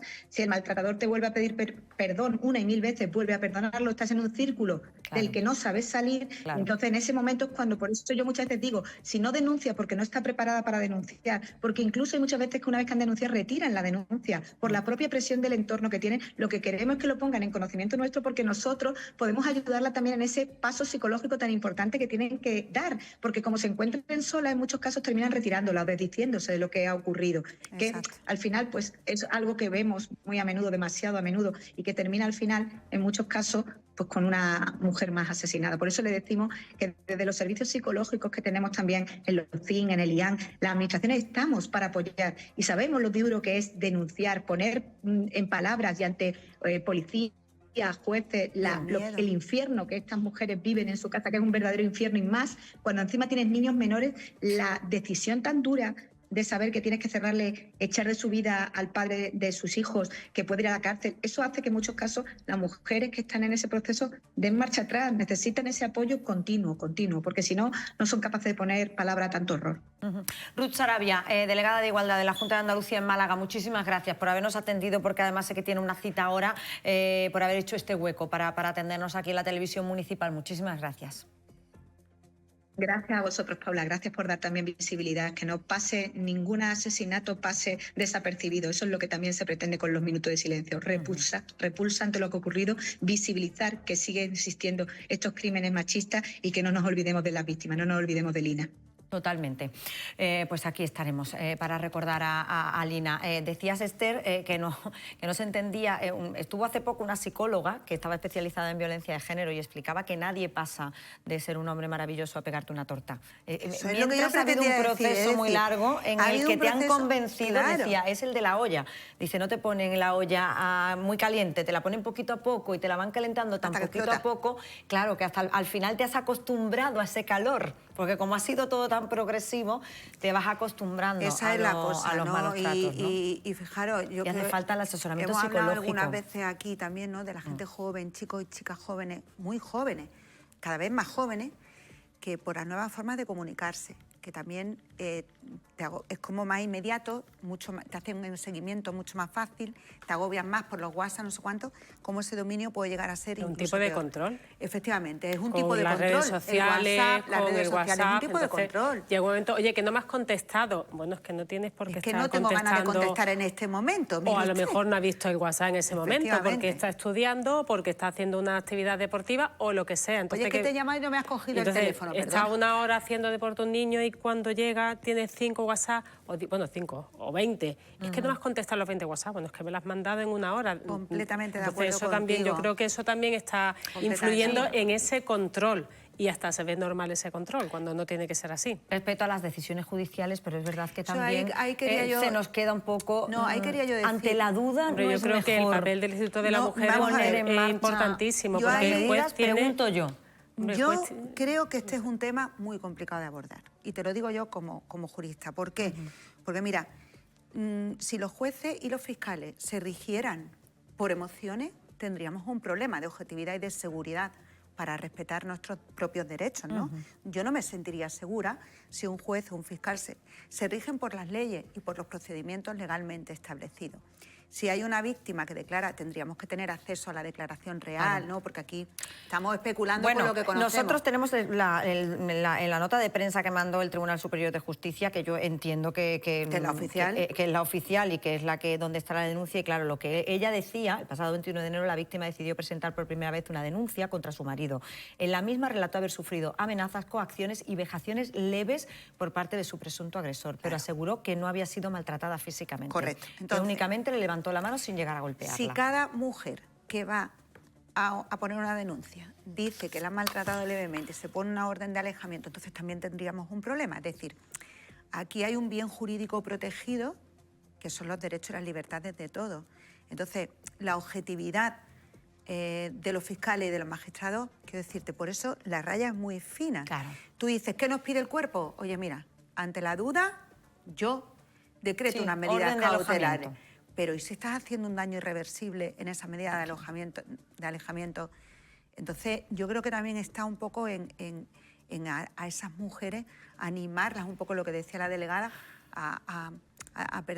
debe ser un miedo horroroso. Yo no me lo puedo ni imaginar. No, yo tampoco, no me lo puedo imaginar. Nosotros tenemos que seguir hablando de otros asuntos y fíjense que les voy a dar una cifra, en este caso positiva. La Junta de Andalucía ha triplicado el presupuesto en vacunas hasta los 134 millones de euros desde el año 2018. En este contexto, fíjense, se incorporan este año nuevas vacunas de las que vamos a hablar a esta hora con el director del Plan Estratégico de Vacunación de Andalucía, David Moreno. Bienvenido. Buenas tardes. ¿Qué tal? Buenas tardes. Cuéntenos, ¿qué vacunas se incorporan este año? Bueno, pues se incorporan varias, necesarias todas ellas, como suele ser habitual. En este caso, pues vamos a incorporar vacunas para niños pequeños, para adolescentes y también para adultos, ¿no? La de los niños pequeños es una muy esperada, la vacuna del rotavirus, que es una vacuna que hasta ahora pues los padres se pagaban y muchos de los padres, aproximadamente 2 de cada 3, pues compran en la farmacia para ponerse a sus niños. Pues durante el año vamos a incorporarla ya al calendario, con lo cual va a suponer un ahorro importante para toda la familia. En los adolescentes vamos a incorporar la vacuna de la tosferina. Esa vacuna se pone en los niños pequeños, pero hasta ahora no se ponía en los adolescentes, y hemos dado el paso de vacunar también a adolescentes, porque hay muchos casos de tosferina en esas edades, transmiten mucho a otros adultos y niños pequeños de la población, y lo vamos a empezar a hacer ya desde marzo. En las personas mayores vamos a ampliar edades, no metemos vacunas nuevas, sino que vacunas que estamos usando a día de hoy, como la vacuna de la neumonía o la vacuna del herpes zóster, la vacuna de la culebrina, vamos a ponerla a más edades. Eso es una cosa que vamos a ir haciendo en los próximos años. Cada año vamos a ir vacunando a más personas mayores contra esas 2 enfermedades, neumonía y culebrina. Si tuviéramos que decir un puesto, señor Moreno, si nos tuviera que decir en qué puesto podríamos decir que está nuestro calendario vacunal con estas incorporaciones ya. Bueno, pues a nivel mundial estamos de los primeros. En general, España está con un calendario muy avanzado con respecto a todos los países de su entorno, y Andalucía, pues bueno, no te voy a decir una cifra, pero sí que Andalucía está dentro de las primeras comunidades con más vacunas en el calendario, ¿no? La verdad que llevamos unos años de vértigo. También el COVID ha ayudado a que haya una expansión, ¿no? de las ganas de vacunarse, tanto de la administración como de la población general, y eso ha hecho que podamos avanzar muy rápidamente en los últimos años con el calendario vacunal. Doctor, ¿falta alguna? ¿Hay alguna vacuna que diga usted, oye, pues esta deberíamos tenerla incorporada, vamos a trabajar en esto?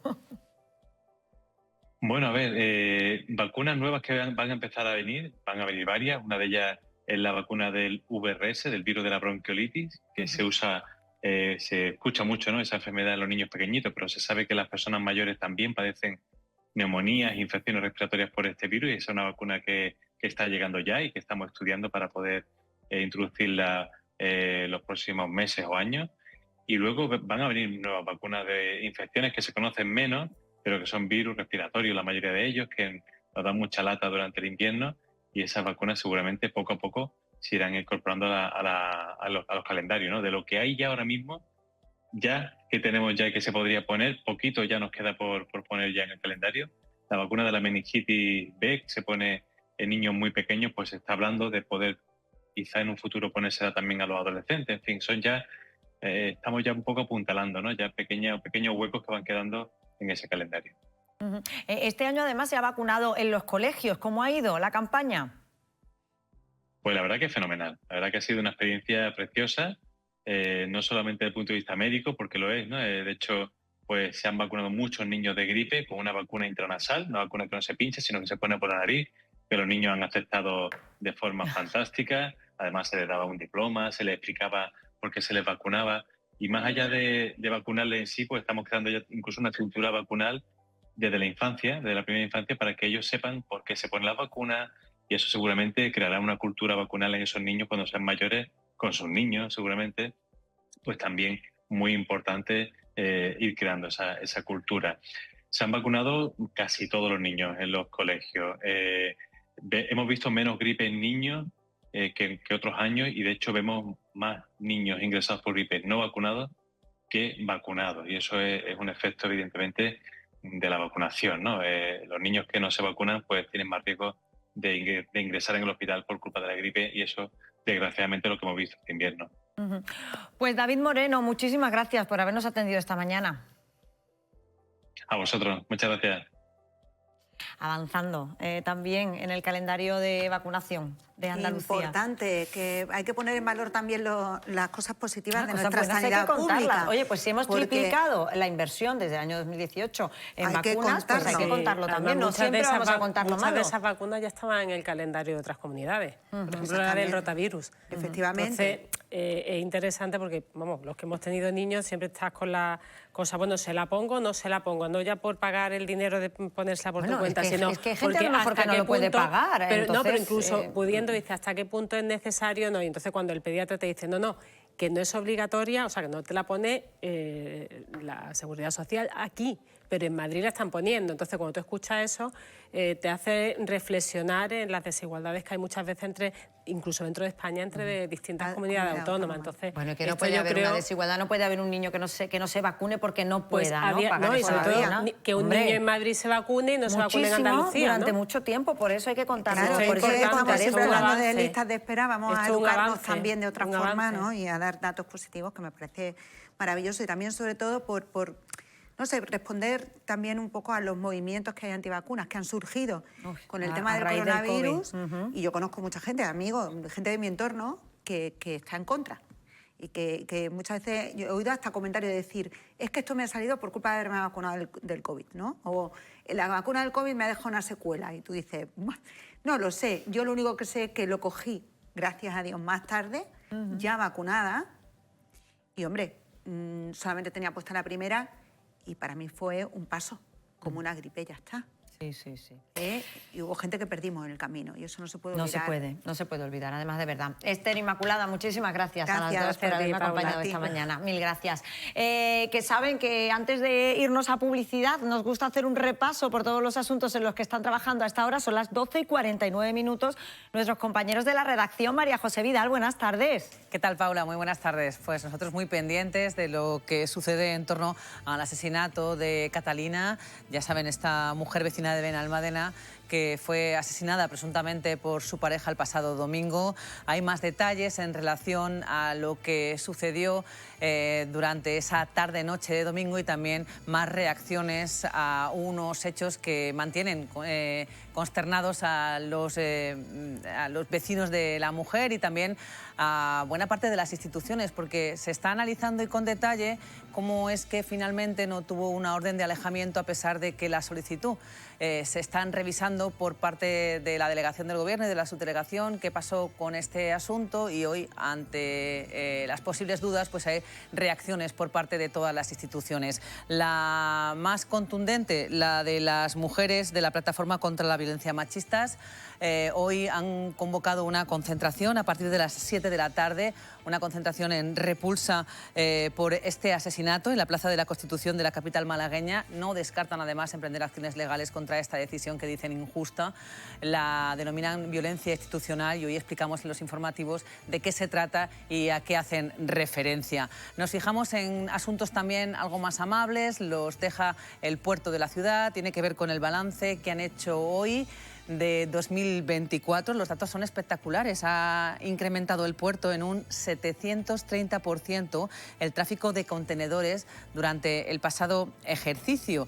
Las cifras son positivas en todo lo que supone movimiento de mercancías. Solamente hay datos algo más negativos en lo que a movimiento de pasajeros se refiere. Una bajada del 6,7% en el número de pasajeros de cruceros, según han explicado desde la autoridad portuaria. A Carlos Rubio le han vuelto a preguntar por las múltiples obras que se plantean en el puerto, especialmente por la del hotel que se proyecta en el dique de Levante después de que a principios de semana se presentará el nuevo modelo. Ha explicado cuál es el procedimiento que sigue ahora y qué va a pasar, aunque nos ha recordado que hasta el próximo 6 de marzo no tendrán sobre la mesa el proyecto definitivo, que es el que remitirán a Puertos del Estado y Puertos del Estado al Ministerio para que después llegue al Consejo de Ministros. Por lo tanto, más del puerto, aunque desde otro ámbito. Y hoy hablamos también de algo que han catalogado como alquiler express. Nos han contado desde el portal Idealista que casi el 20% de las viviendas que se alquilan en Málaga capital durante el primer trimestre del año no llevaban ni 24 horas en el mercado. Vamos a analizar qué es lo que pasa, cuáles son las viviendas que nada más salir al mercado de alquiler se alquilan, y vamos a analizar con los especialistas de este portal pues esta perspectiva diferente del mercado del alquiler en la ciudad y en la provincia de Málaga. Pues muchísimas gracias a nuestra compañera María José Vidal. Ya saben que todas estas historias se las va a contar María José Vidal en la radio, en el 97.4 de FM, a partir de las 2 de la tarde. Ya saben nuestros compañeros de informativos a las 2 y a las 6. Nosotros un minuto a Publi y volvemos. 12:58, apenas faltan 2 minutos para la 1 de la tarde. Seguimos en directo en Málaga aquí ahora. Ya saben que somos el magazín de la televisión municipal de Canal Málaga y llega el momento de nuestra sección con el archivo municipal. Hoy les acercamos a la fragata alemana Gneisenau, que naufragó aquí en las costas malagueñas en 1900. Se cumplen 125 años. El 16 de diciembre del año 1900, la fragata Gneisenau, buque escuela de la Marina Imperial Alemana, que estaba atracado en el puerto de Málaga, era arrastrada por una terrible tormenta que se había desatado esa mañana. El pueblo de Málaga, haciendo una vez más gala de su solidaridad, no dudó en echarse al mar en el rescate de esos marineros. Hoy acudimos al archivo municipal a recordar este suceso del que este año se cumple su 125 aniversario.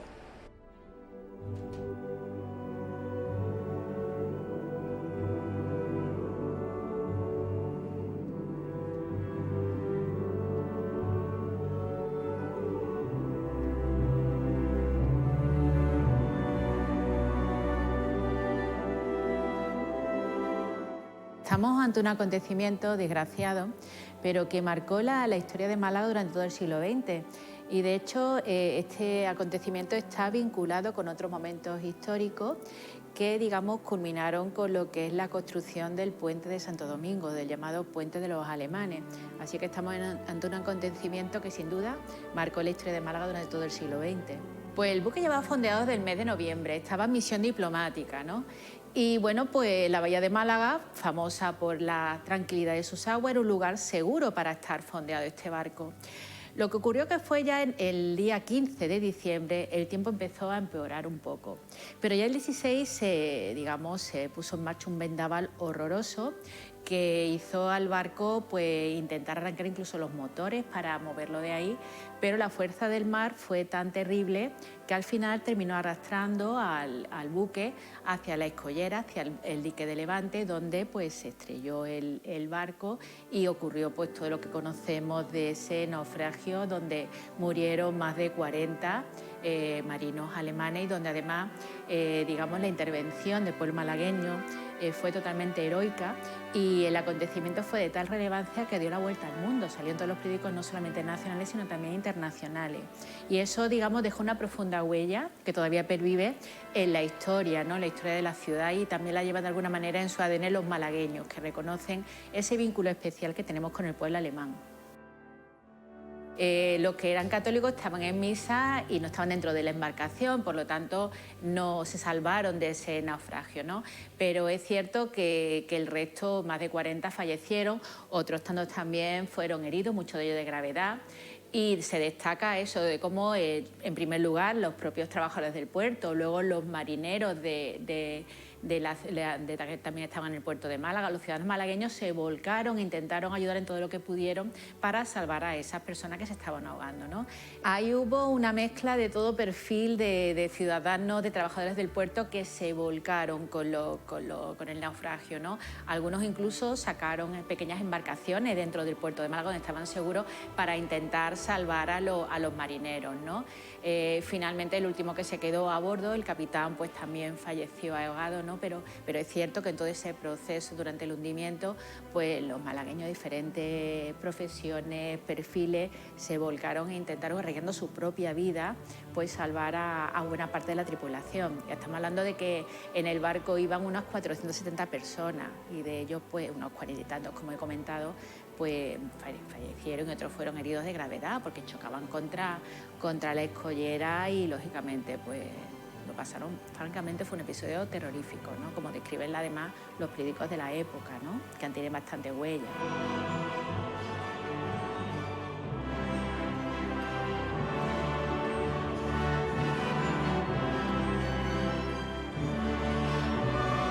En un primer lugar, los heridos fueron trasladados al hospital de la ciudad, al hospital noble, al hospital civil, pero también muchos de los supervivientes fueron alojados de forma muy generosa en diferentes viviendas particulares de la ciudad, ¿no? Málaga se volcó totalmente con esta tragedia, ¿no?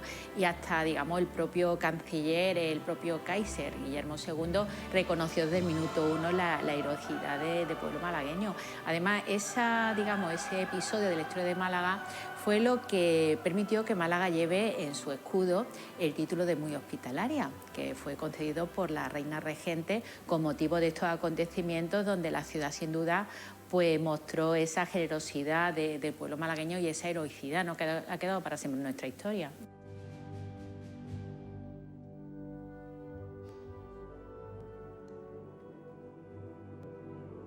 El impacto fue enorme. O sea, el pueblo alemán, tanto los residentes de aquí, de la ciudad, como la propia Alemania, pues se quedaron totalmente impactados y desde el primer momento se reconoció esa generosidad y esa heroicidad del pueblo malagueño.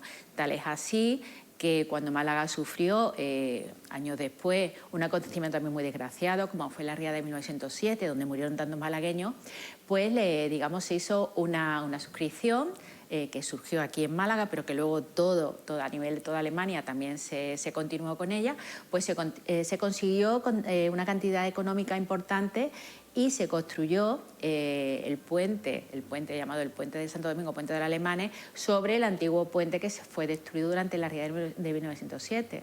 Entonces, digamos que el reconocimiento del primer momento y años después, con acontecimientos desgraciados en Málaga, fue total, o sea, fue muy fuerte y ahí continúa todavía, o sea, que es un acontecimiento muy conocido también desde Alemania. Todo el mundo conoce como Puente de los Alemanes, o sea, tú preguntas en la calle y la gente sabe que hay una vinculación ahí importante, ¿no? Años después, cuando se reconstruyó el puente en el año 83, pues también fue, la propia Armada alemana la que corrió con esos gastos de renovación, ¿no? Entonces hay un vínculo ahí que ha quedado en la historia y que ha afectado a la fisonomía urbana de la ciudad. Por lo tanto, estamos hablando de 3 acontecimientos que están indisolublemente unidos, o sea, lo que sería el hundimiento de la fragata alemana Gneisenau, luego la riada de 1907 y luego la construcción de ese puente en el año 1909, que está totalmente conectado y relacionado con acontecimientos que unen de una forma ya creo que indisoluble a pueblo malagueño con el pueblo alemán.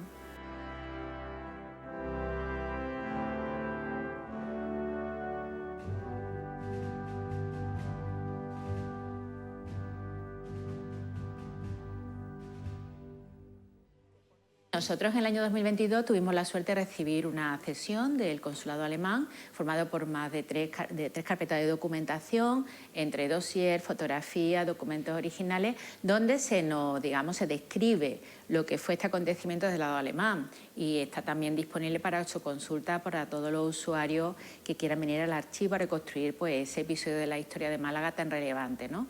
Y aquí está, una parte también de esas fotografías que fueron donadas por el consulado. Como he comentado, muchos de los marineros alemanes fueron alojados en casas de particulares malagueños, ¿no?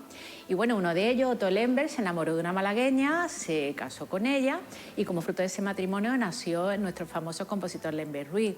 Entonces lo ponemos como ejemplo de cómo desde un acontecimiento desgraciado pues surge también la música. Hay muchas formas de acercarse a este episodio histórico y también hay muchos matices que se pueden ir complementando con la documentación que tenemos en el archivo.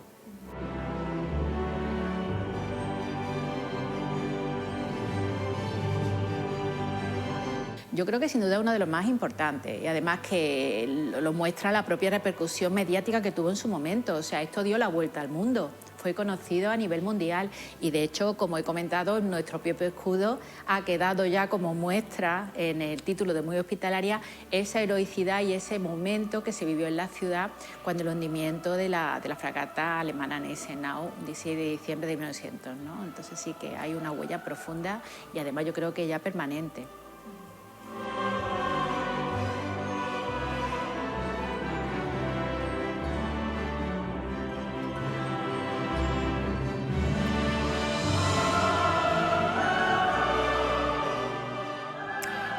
Muchísimas gracias a nuestra compañera Rocío Carrascal por acercarnos a todo lo que pasó con la fragata Gneisenau. Nosotros seguimos contándole otras historias y antes de despedirnos les voy a contar, se lo he dicho al principio, que hoy se celebra el Día Internacional de la Mujer y la Niña en la Ciencia. En los últimos días, Málaga ha acogido un gran número de actividades relacionadas con esta efeméride que pretende reconocer el papel clave que desempeñamos las mujeres en la comunidad científica y en la tecnología. Uno de los centros que se ha sumado hoy a esta celebración es el Colegio Ángel Ganivet y nos atiende a esta hora su directora, Rocío Soriano. Buenas tardes, bienvenida. Hola, buenas tardes. celebráis la primera jornada de ciencias este año, dirigida al alumnado de infantil y primaria. ¿Qué han hecho los pequeños que han participado en esa jornada?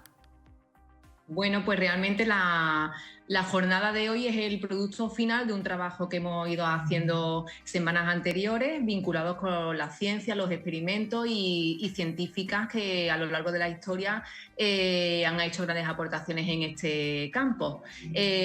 Durante lo que he dicho, durante esta mañana, los alumnos de infantil y primaria en los distintos stands han ido explicando pues, en qué consistían esos experimentos que ellos han investigado, los han puesto en práctica, se los han mostrado al resto de la comunidad educativa y con el objetivo al final de dar visibilidad a muchísimas mujeres que durante años han estado en un segundo plano relegadas y que, bueno, que al final han hecho grandes aportaciones a la sociedad. Rocío, ¿cómo surge la idea de poner en marcha estas jornadas?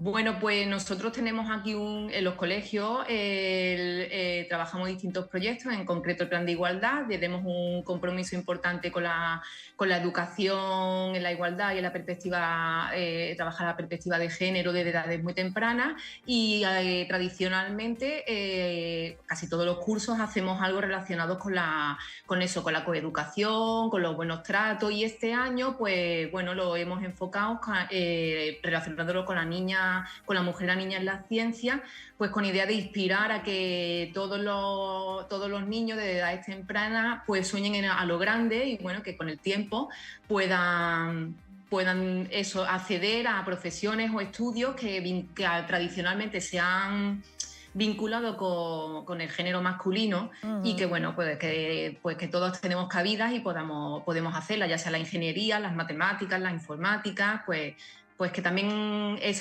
si tocamos en la fibra de alguna de nuestros niños, pero sobre todo de nuestras niñas, pues sería maravilloso. Tener referentes, ¿no? Que nos decían hace poco las científicas de la Universidad de Málaga, que teníamos aquí también hablando justamente de esta celebración. Exacto. Rocío, ¿vais a repetir?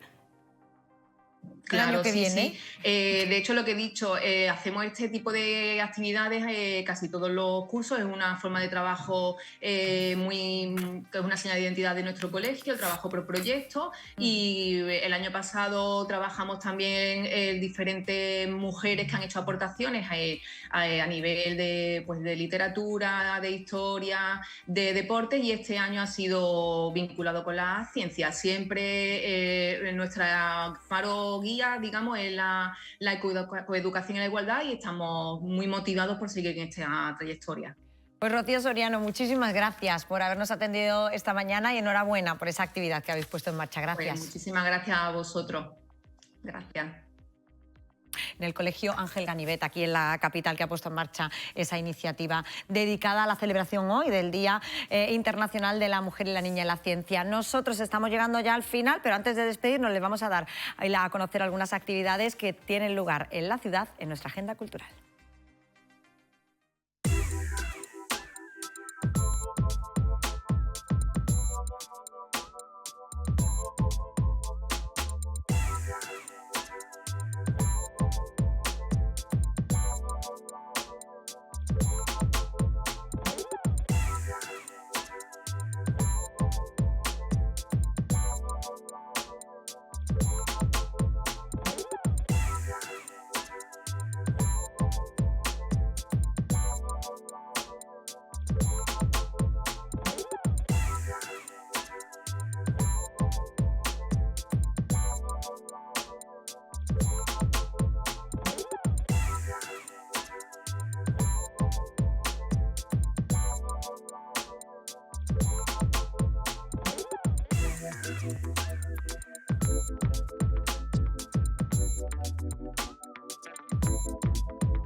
Pues agenda cultural que nos lleva al final del programa. Hoy nos despedimos con la comparsa Gigantes, que ayer por la tarde se subió al escenario de la ESAT, porque saben que se están celebrando allí las preliminares del concurso de canto del Carnaval de Málaga 2025. Con la comparsa Gigantes les decimos hasta mañana, cuando volvemos, como siempre, a partir de las 11:30 de la mañana. Gracias y hasta mañana.